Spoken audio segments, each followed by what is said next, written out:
Good morning students.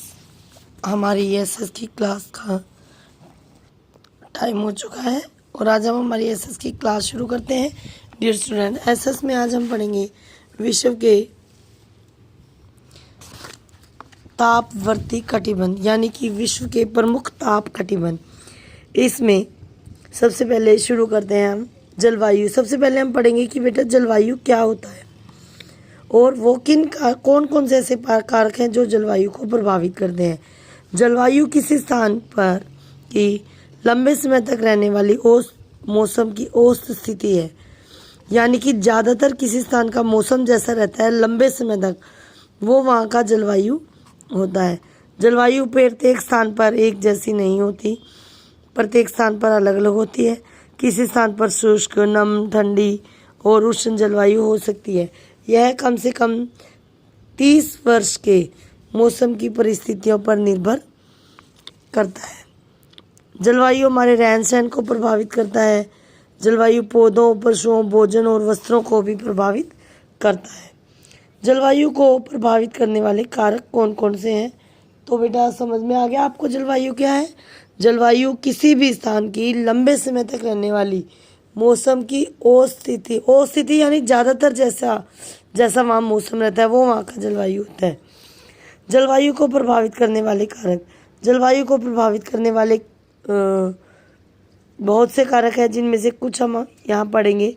भूमध्य रेखा और अक्षांश से दूरी। विश्व में भूमध्य रेखा के पास वाले क्षेत्र गर्म और ध्रुवों के निकट वाले क्षेत्र जो है वो ठंडे रहते हैं, क्योंकि भूमध्य रेखा के पास वाले क्षेत्रों पर सूर्य की किरणें जो है वो बिल्कुल सीधी पड़ती है, इसलिए वहाँ ज़्यादा गर्मी रहती है। और ध्रुवों के पास वाले क्षेत्रों पर सूर्य की किरणें जो है वो तिरछी पड़ती हैं, इसलिए यहाँ पर मौसम जो है वो ठंडा रहता है। ये जो सूर्य की किरणों का सीधा या तिरछा पड़ना, ये पृथ्वी के आकार की वजह से है। उसके बाद देखिए समुद्र इस के स्तर से ऊंचाई, समुद्र के तल से ऊंचाई भी जलवायु को प्रभावित करती है। जैसे समुद्र की तल से ऊंचाई को अल्टीट्यूड कहा जाता है। कोई स्थान समुद्र तल से जितना ऊपर होता है वो उतना ही ठंडा होता है और ऊंचे अल्टीट्यूड पर स्थित स्थान निचले अल्टीट्यूड पर स्थित स्थान से की तुलना में अधिक ठंडे होते हैं। इस कारण पर्वतीय तथा पहाड़ी क्षेत्रों की जलवायु मैदानी क्षेत्रों से ठंडी होती है। इस प्रकार समुद्र तल से ऊंचाई भी जलवायु को प्रभावित करती है। उसके बाद है समुद्र से दूरी। समुद्र के निकटतम स्थान न अधिक गर्म होते हैं और न ही अधिक ठंडे, जबकि समुद्र से दूर वाले स्थान जो है वो कठोर जलवायु वाले होते हैं। गर्मियों में भूमि तीव्रता से गर्म होती है और उसके ऊपर की वायु भी गर्म हो जाती है। गर्मियों में क्या होता है बेटा, सूर्य की किरणें ज़्यादा तेज और सीधी पड़ती हैं। उससे क्या होता है कि हमारी भूमि जो है वो जल्दी से गर्म हो जाती है, जिससे कि क्या होता है वहाँ की हवा भी गर्म हो जाती है। ये गर्म हवा जो है वो हल्की होती है, इसलिए ये ऊपर उठ जाती है और समुद्र से आने वाली ठंडी हवाएं जो है वो इन गर्म हवाओं के नीचे बहती है। सर्दियों में समुद्र गर्म रहता है क्योंकि यह धीरे धीरे तापमान खोता है।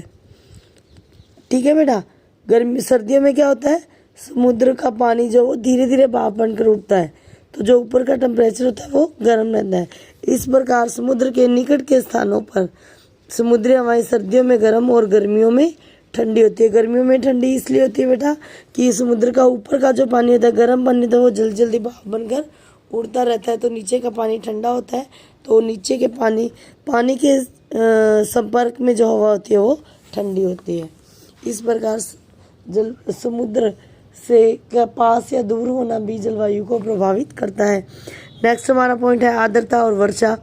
वायु में उपस्थित नमी की मात्रा को आर्द्रता कहा जाता है। यानी कि वायु में पानी की मात्रा अगर है तो उसे आर्द्रता कहा जाता है। समुद्र से बहने वाली हवाओं में अत्यधिक नमी होती है जो मौसम को आर्द्र बनाती है।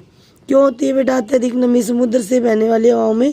क्योंकि वहाँ का पानी जो है वो भाप बनकर उड़ता रहता है और हवा में मिलता रहता है। इस कारण समुद्र तटीय क्षेत्रों में जैसे कोलकाता, चेन्नई, मुंबई आदि में नमी रहती है। इस नमी के कारण हमें पसीना आता है।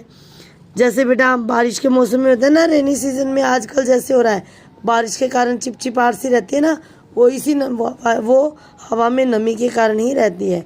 किसी भी स्थान की जलवायु वहाँ पर होने वाली वर्षा की मात्रा पर निर्भर करती है। कुछ स्थानों पर वर्ष भर भारी वर्षा होती है तथा कुछ स्थान वर्ष भर सूखे रहते हैं। इस प्रकार वर्षा किसी भी स्थान की जलवायु बनाने में महत्वपूर्ण भूमिका निभाती है। उसके बाद है पवनें। पवनें भी एक स्थान की जलवायु को प्रभावित करती हैं। यह पवन की उत्पत्ति पर निर्भर करता है कि पवन गर्म है या ठंडी। यदि पवन किसी गर्म स्थान से बहती है तो जलवायु गर्म होगी, और यदि एक ठंडे स्थान से बहती है तो जलवायु ठंडी होगी। समुद्र से आने वाली पवनों में भारी मात्रा में नमी होती है और ये नमी हमें वर्षा प्रदान करती है। तो डियर स्टूडेंट्स, आज की क्लास हम यहीं ओवर करते हैं और इसके आगे का पार्ट नेक्स्ट वीडियो में हम पढ़ेंगे। Stay home, stay safe.